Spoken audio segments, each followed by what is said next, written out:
திருச்சபை வளர்ச்சிக்காகவும் விடுதலை பயணத்தில் விடியலை நோக்கி வெற்றி கொடியை அனைவரும் ஒரே குடும்பமாய் இணைந்து கொடியை ஏற்றுவோம்.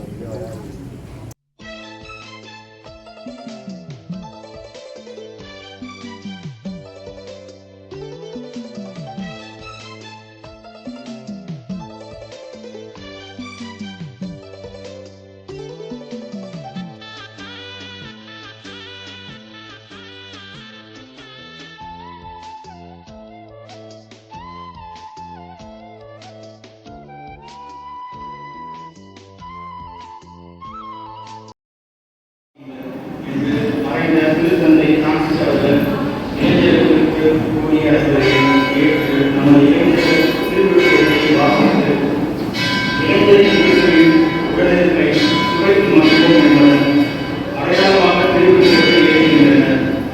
தமிழ்நாட்டில் விடுதலை பாதையில் விடுதலை நோக்கி என்ற இலக்கை நோக்கிய பயணத்தில் இயக்கமாக இயங்கி இரையாட்சி முக்கியங்களின் அடிப்படையில் புதியத உணவு செய்து நான் பகர்வோம் என்பதன் அடையாளமாக அமைப்பு சட்டத்தை கையில் ஏந்துகின்றனர். அவர்களோடு இணைந்து திருப்பதியில் பங்கேற்போம்.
ஆனால் இவற்றுக்கு நடுவே திருப்பலியிலும் எங்களிடம் படைப்பாற்றல், சமூக அக்கறை, துணிச்சல், மாற்றத்தை விரும்பும் ஆர்வம் போன்ற நலமளிக்கும் ஆற்றல்கள் நிறைந்துள்ளதை உணர்ந்துள்ளோம். நாங்கள் ஒவ்வொருவரும் திருமுழுக்கின் மூலம் இயேசுவோடு உடன்பிறந்தவர்களுடைய உறவுடன் வாழ தொடங்கியுள்ளோம். இந்த உறவை ஆழப்படுத்துவதன் மூலமும் இவ்வுலக பொருட்களில் பற்று கொள்ளாமல் இயேசுவின் அன்புக்கு எங்களது வாழ்நாள் முழுவதும் சான்று பகர்வதன் மூலமும் இந்த உலகை மாற்றி அமைக்க முடியும் என்பதை நாங்கள் உணர்ந்துள்ளோம்.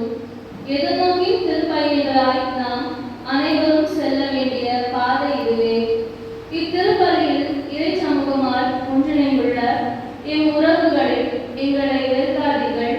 எங்களோடு உடன் பயணித்து நாங்கள் கிறிஸ்துவுக்கு சான்று பகரும் செயல்களை செயல்படுத்த தளங்களை அமைத்து தாருங்கள். எங்களுக்காக மன்றாடுங்கள். இறைவன் நம் அனைவர் மீதும் தம் அருளை பொழிய இத்திருப்பலியில் இணைவோம்.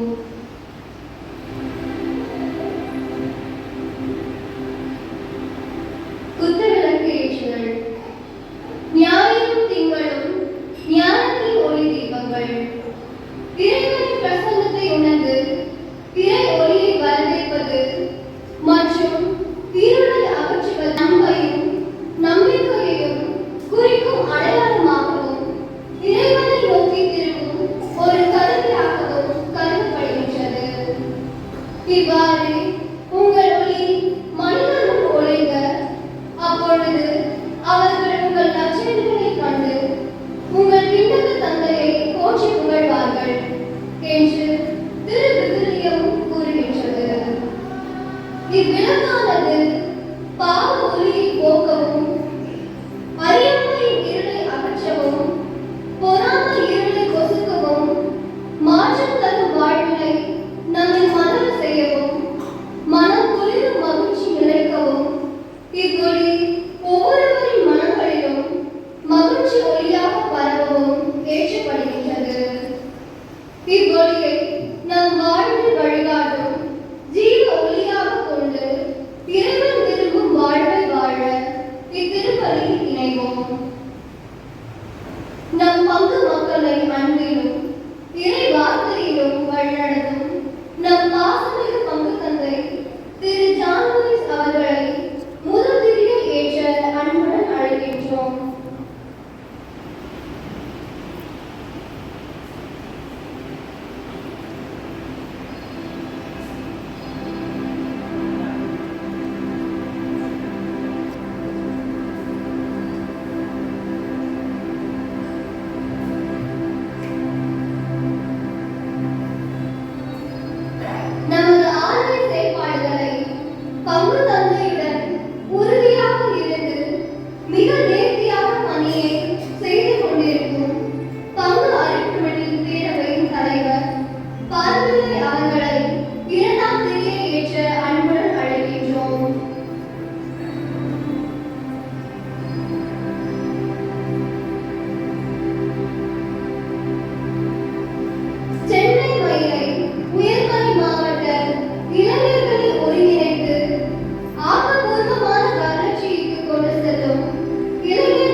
இவ்வாறு அவர்களின் வாழ்க்கை விடுமுறை, அதாவது அவரின் சொல்லுக்கும் செயலுக்கும் முறையிருக்காது, அவரின் வாக்கு பிறலாண்மைக்கு ஓர் உதாரணம் தருகின்றது. இன்றைய முதல் வாசகம். கடவுளின் வாக்குறுதிகளின் மீது நம்பிக்கை வைத்திருப்பவர்கள் கடவுளின் முன்னிலையில் பெருமைப்படுத்துவார்கள், அவர்களும் இறைவனை புகழ்ந்து பாடுவார் என்று சாலமோன் ஞானம் கூறுவதை கவனமுடன் செயல்படுவோம். முதல் வாசகம். எங்கள் பகைவர்களை நீ தண்டித்த அந்த ஒரே செயலால் உம்மிடம் எங்களை அழைத்து பெருமைப்படுத்தினீர். சாலமோனின் ஞான நூலிலிருந்து வாசகம். அதிகாரம் 18, இறை வார்த்தைகள் 6 முதல் 9 முடிய. எகிப்து நாட்டில் தாங்கள் நம்பியிருந்த வாக்குறுதிகளை தெளிவாக அறிந்து அவற்றில் மகிழ்ந்திருக்கும்படி அந்த இரவு எங்கள் மூதாதையருக்கு முன்னறிவிக்கப்பட்டது.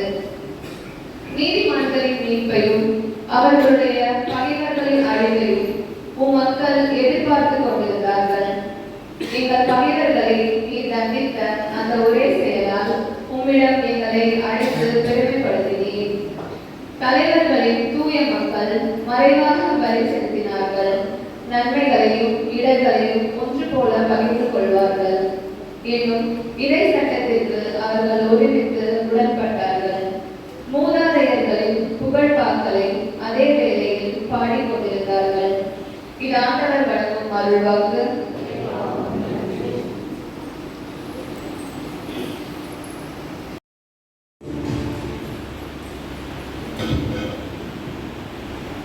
இரண்டாம் வாசகம். ஒன்று. நம்பிக்கை என்பது நாம் எதிர்நோக்கி இருப்பவை கிடைக்கும் என்னும் உறுதி, கண்ணுக்கு புலப்படாதவை பற்றிய ஐயமற்ற நிலை என்று நம்பிக்கையை வரையறுக்கிறது இன்றைய இரண்டாம் வாசகம். நம்பிக்கைக்கு வரையறை தருகின்ற திருத்துதர் பவுல் தொடர்ந்து ஆபிரகாம் கொண்டிருந்த நம்பிக்கையை பற்றி எழுதுகின்றார். நிலையற்றவைகள் என ஏற்றுக்கொள்ளும் இறைவனின் நம்பகத்தன்மையை உணர்ந்து கொள்ளும் ஒருவரால் மட்டுமே நம்பிக்கை கொள்ள முடியும் என்று அறிவுறுத்தும் திருத்துதர் பவுலின் இன்றைய இரண்டாம் வாசகத்தை கவனமுடன் சென்றோம்.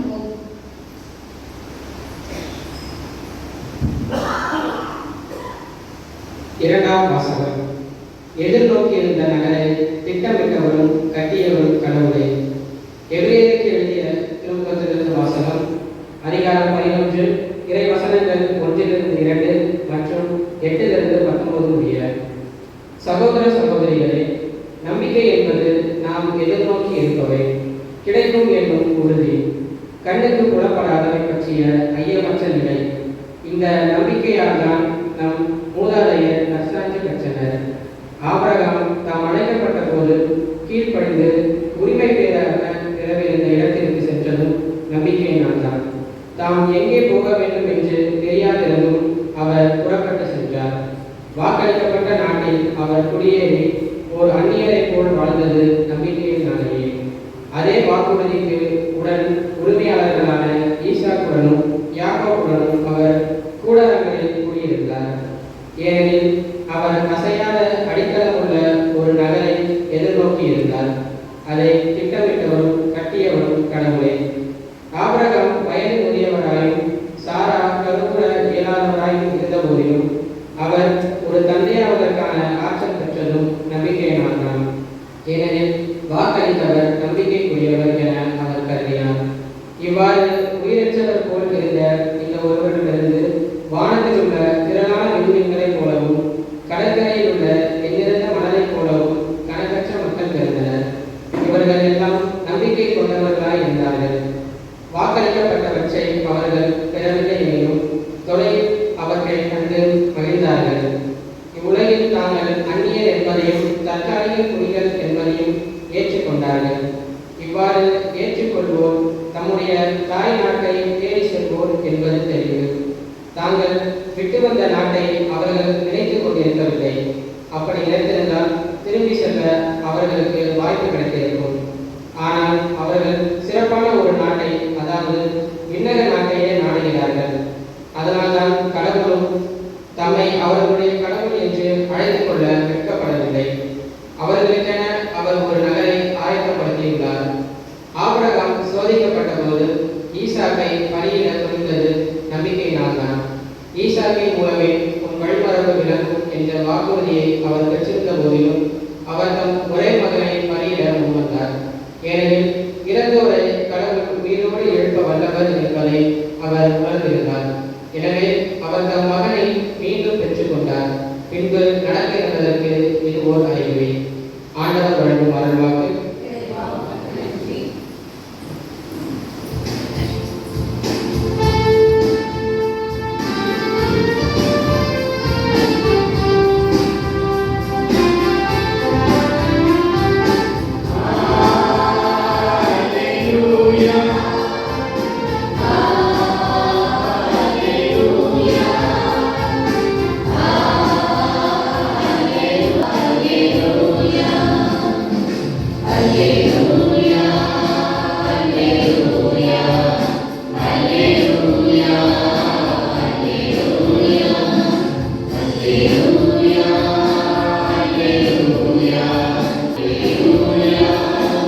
விழிப்பாயிருங்கள், ஆயத்தமாயிருங்கள்.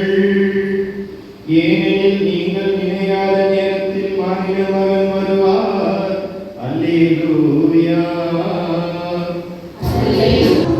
ஆண்டவர்களோடு இருப்பாராக.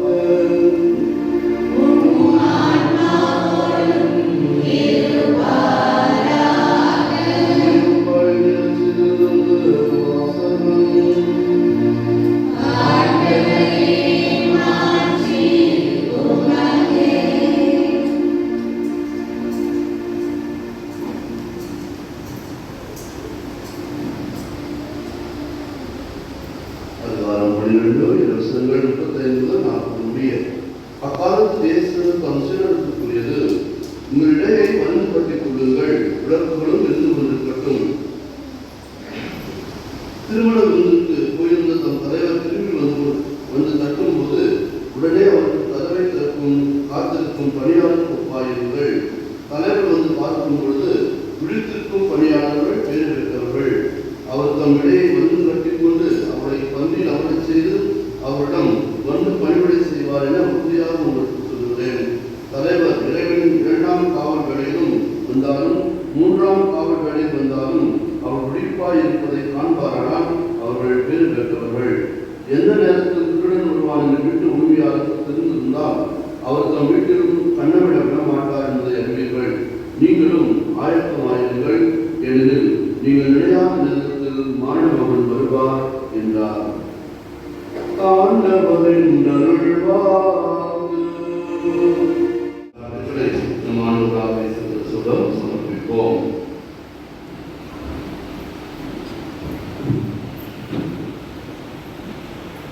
திரு அவையில் உள்ள ஆயர்கள், அருட்பணியாளர்கள், துறவிகள், பொது நிலையினர் ஆகிய அனைவரும் எதிர்நோக்கி திருப்பயணிகளால் இணைந்திருந்து சரியான வழிகாட்டவும் முன்மாதிரியாக திகழவும் அருள்தாரும். அவர்கள் கிறிஸ்துவின் சாட்சிகளாக வாழ்வதற்கு தேவையான அருள் வாழ்வின் உதவியும் வழிகாட்டுதலையும் வழங்க வேண்டும் என்று இறைவா உம்மை மன்றாடுகின்றோம். உலகெங்கிலும் உள்ள இளைய தலைமுறையினர் யூபிலி 2025ஆம் ஆண்டில் எதிர்நோக்கி திருப்பயணிகளாம் தங்கள் பயணத்தை தொடர் செய்தனர்.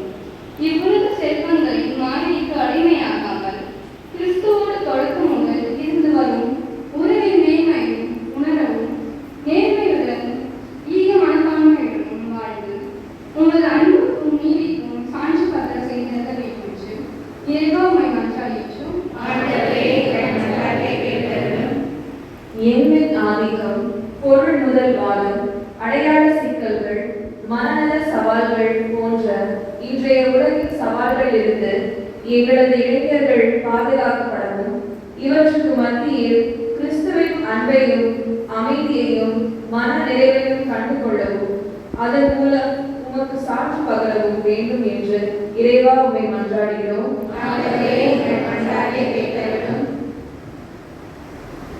பணத்தாசை, பதவி முனைவு முதல் பொறுப்புகள் போன்ற தீய நாட்டங்களிலிருந்து அனைவரும் விடுபட்டு கிறிஸ்துவின் போதனைகளின்படி வாழ்ந்து இவ்வுலக செல்வங்கள் நிலையற்றவை என்பதை உணர்ந்து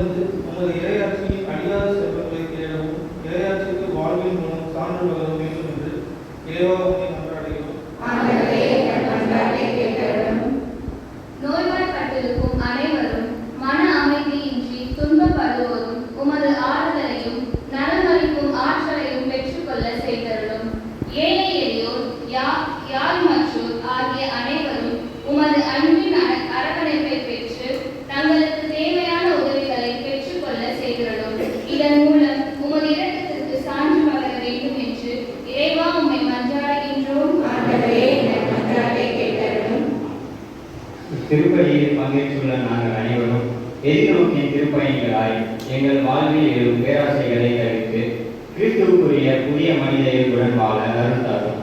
எங்கள் செயல்கள், வார்த்தைகள் ஆகியவற்றின் மூலம் எங்கள் வாழ்நாள் முழுவதும் உமக்கு சான்று பகர தேவையான வரம் தர வேண்டும் என்று இறைவா உம்மை மன்றாடுகிறோம்.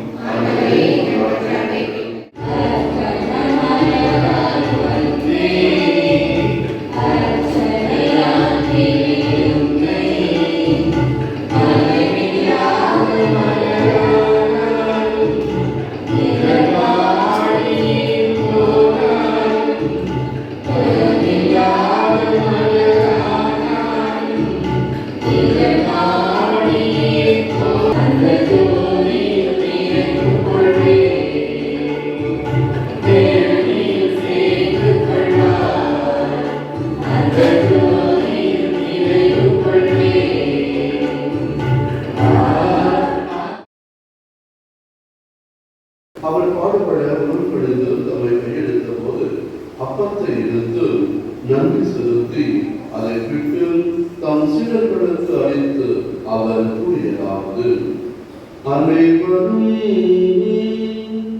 இதிலிருந்து பெற்று உண்ணுங்கள், ஏனெனில்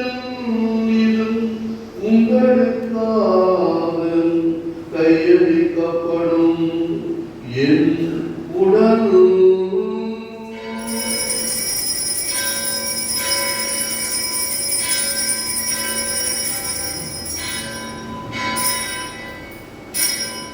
அவர்களுடைய வீட்டினத்தை எடுத்து மீண்டும் நன்றி கூறி தம் சீடர்களுக்கு அளித்து அவர் கூறியதாவது, அனைவரும் இதிலிருந்து பெற்று பருகுங்கள், ஏனெனில் புதிய நிலையான உடன்படிக்கைக்கு உரிய என் இரத்தத்தின் கிண்ணம், இது பாவ மன்னிப்புக்கென்று உங்களுக்காகவும் பலருக்காகவும் சிந்தப்படும். இதை என் நினைவாக செய்யுங்கள்.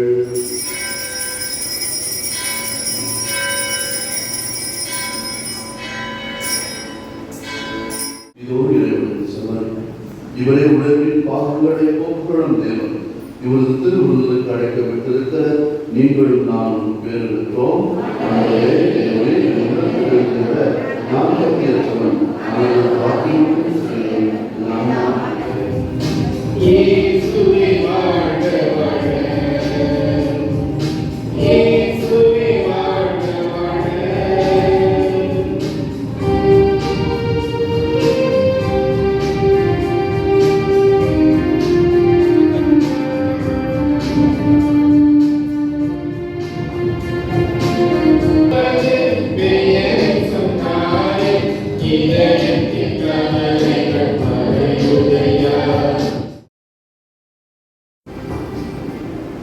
அனைவருக்கும் இனிய காலை வணக்கம். இறை வார்த்தைகளை கேட்டு மறை சாட்சிகளாக நாம் ஒவ்வொருவரையும் தடமாறாமல் தரணியில் வாழ நம்மை வழிநடத்தி செல்லும் நம் பாசமிகு பங்கு தந்தை அருள்பணி ஜான் லூயிஸ் அவர்களுக்கும் ஒரே குடும்பமாய் அருளையும் அமைதியையும் இத்திருப்பலியின் வழியாக பெற்றுக்கொண்ட இறை மக்கள் உங்களுக்கும் இளையோர் ஞாயிறு நல்வாழ்த்துக்கள். வீர நற்பண்புகளை கடைபிடித்து கடவுளின் கிருபைக்கு விசுவாசமாய் வாழ்ந்து காட்டிய புனிதர்கள் ஏராளம். இளையோர் ஞாயிறை சிறப்பித்துக் கொண்டிருக்கும் இந்த தருணத்தில் இளைஞர்களின் நண்பன் என அழைக்கப்படும் புனித தொன் போஸ்கோவை பற்றி உங்களோடு பகிர்ந்து கொள்ள விழைகிறேன். புனித தொன் போஸ்கோ 1814ஆம் ஆண்டு ஆகஸ்ட் 16ஆம் நாள் வட இத்தாலியில் பிறந்தார். தனது 2 வயதிலே அவர் தந்தையை இழந்தார். எனவே தாயின் பராமரிப்பிலே அவர் முழுமையாக வளர்ந்தார். கல்வி பயில கடினமான சூழ்நிலை ஏற்பட்ட போதிலும் ஆடு மாடுகளை மேய்த்து கொண்டு தனது கல்வியை கற்கிறார். புனித தொன் போஸ்கோவிற்கு 9 வயது நடந்து கொண்டிருந்த போது அவருடைய கனவில் ஒரு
இவ்வாறு சலேசிய சபை பல நாடுகளில் குறிப்பாக பற்பல பணிகளை இளைஞர்களுக்காக செய்து கொண்டிருக்கிறது.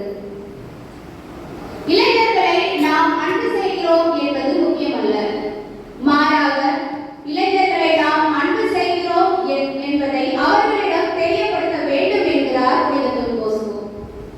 இவ்வாறு தனது வாழ்வை முழுமையாக இளைஞர்களுக்காக அர்ப்பணித்து வாழ்ந்த புனித தொன் போஸ்கோ 1888ஆம் ஆண்டு ஜனவரி 31ஆம் நாள் வான்வெளி திரும்பினார். திருத்தந்தை 11ஆம் பத்தினார் 1934ஆம் ஆண்டு போஸ்கோவை புனிதராக உயர்த்தினார். நகர வீதிகளில் ஊதாரியாக சுற்றித் திரிந்த மைந்தர்களை நன்மைந்தர்களாய் ஆக்கியவர் புனித தொன் போஸ்கோ.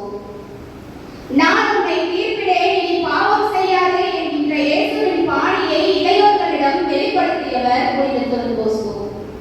இடைவிடாமல் ஜெபித்து மரியன்னையின் பக்தியில் சிறந்து விளங்கியவர் புனித தொன் போஸ்கோ. கொடிய மிருகங்களாய் நடந்து கொண்டோரை தனது புதிய அணுகுமுறையினால் ஆட்டுக்குட்டிகளாய் மாற்றியவர் புனித தொன் போஸ்கோ.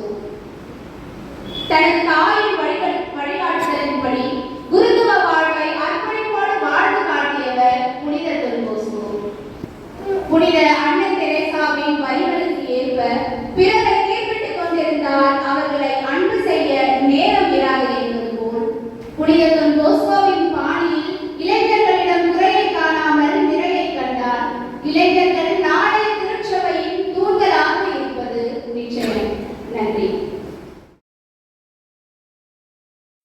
உங்கள் அனைவருக்கும் இளையோர் ஞாயிறு வாழ்த்துக்கள். இளையோர் அறிக்கை. இளையோர் இயக்கமானது 2015ஆம் ஆண்டு அருட்பணி ஜோ ஆண்ட்ரூ தலைமையில் திரு மைக்கேல் அவர்களை தலைவராக நியமித்து அவ்வாண்டு அருட் சகோதரராக பணியாற்றிய அருட்பணி மரிய சூசை அவர்களால் இயேசுவின் நண்பர்கள் என்று பெயர் சூட்டப்பட்டு 24 நபர்களை கொண்டு துவக்கப்பட்டது. இயக்கத்தின் செயல்கள். புத்தாண்டில் சாலை ஓரங்களில் இருக்கும் ஆதரவற்றவர்களுக்கு ஒருவேளை உணவு அளிப்பது, தவக்காலத்தில் ஆதரவற்றோர் இல்லம் சென்று அவர்களுக்காக ஜெபித்து உணவும் அவர்களுக்கு தேவையான பொருட்களை தந்து உதவி செய்வது, புனித வெள்ளி அன்று சிறுவர் பாதையில் பல்வேறு மைய கருத்துக்களை கொண்டு இறைவனின் எல்லையற்ற அன்பையும் நம் பாவங்களுக்காக இறைவன் அனுபவித்த துன்பத்தையும் நாடகமாக காட்சிப்படுத்தி அரங்கேற்றுவது, வழிபாட்டு பொருட்களை கொண்டு விற்பனையாக நடத்துவது, சென்ட் மேரிஸ் ஆர்ச்டயசிஸ் ஜெபக்குழு வழிநடத்தும் இணைய வழி ஜெபமாலையில் பங்கு கொண்டு ஜெபிப்பது, இது போன்ற குறிப்பிட்ட அனைத்து செயல்களையும் கடந்த 10 ஆண்டுகளாக தொடர்ந்து இடைவிடாமல் இளையோர் இயக்கம் செய்து கொண்டே வருகின்றது. இந்த ஆண்டு 2025 நம் பங்கு தந்தை அருட்பணி ஜான் லூயிஸ் தலைமையில் 32 நபர்களை கொண்டு இளையோர் இயக்கம் செயல்பட்டுக் கொண்டு வருகிறது. மாதத்தின் 2ஆம் மற்றும் 4ஆம் ஞாயிறு இளையோர் இயக்கத்தின் கூட்டமானது நடைபெறுகிறது. இந்த ஆண்டின் செயல்கள். 250 நாள் தொடர் ஜெபமாலை பக்தி முயற்சியை ஜூலை 30, 2024 அன்று தொடங்கி ஏப்ரல் 5, 2025 அன்று வெற்றிகரமாக நிறைவு செய்தோம். தவக்காலம் மார்ச் 30ஆம் நாள் அன்று போரூரில் உள்ள பெய்தோ ஆதரவற்றோர் இல்லம் சென்று அவர்களுக்காக ஜெபித்து விளையாட்டு போட்டி நடத்தி ஒருவேளை உணவளித்து உதவி செய்தோம்.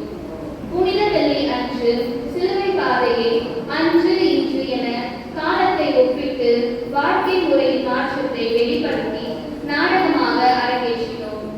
ஏப்ரல் மாதம் 22ஆம் நாள் அன்று மறைந்த முன்னாள் திருத்தந்தை போப் பிரான்சிஸ் அவர்களின் ஆன்ம இலைப்பாட்சிக்காக ஜெபித்து அஞ்சலி செலுத்தினோம்.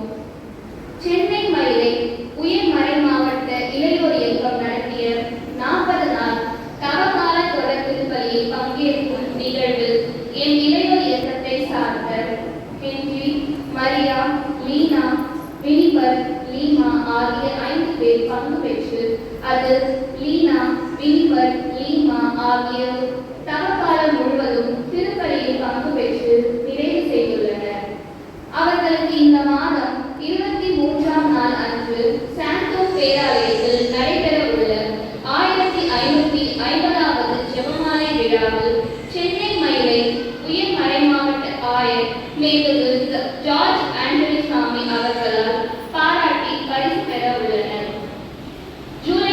மாதம் 20ஆம் நாள் மறைமாவட்ட அளவில் நடைபெற்ற இளையோர் தியானத்தில் என் இளையோர் இயக்கம் சார்பாக பங்கு பெற்றோம்.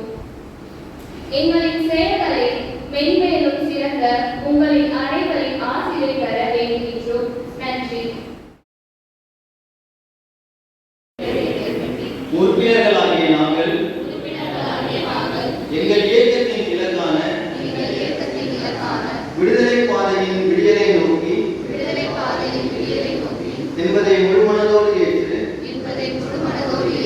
உறுதியான மனதோடும் உண்மையான நம்பிக்கையோடும் மகத்தான உள்ளத்தோடும் வாழ்வோம் என உறுதி கூறுகிறோம்.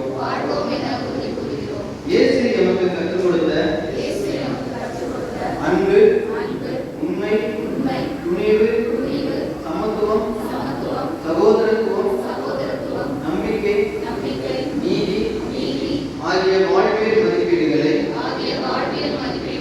உள்ளத்தில் ஏந்தியவர்களாய் சமூகத்திற்கு ஆதரவாகவும் சமத்துவ உலக நிறைவு காணவும் எம்மையே முழுமையாக அர்ப்பணித்து சமூக மாற்றத்தின் ஒளிக்கீற்றுகளாய் செயல்படுவோம் என உறுதி கூறுகிறோம். இறை மனித வாழ்வுக்கு தடையாக உள்ள காரணிகளை இனம் கண்டறிந்து குறிப்பாக சாதியினை புறந்தள்ளி தனி மனித நிலை, குடும்பம், சமூகம், திரு அவை ஆகிய நிலைகளில் புத்தெழுச்சியும் மாற்றத்தையும்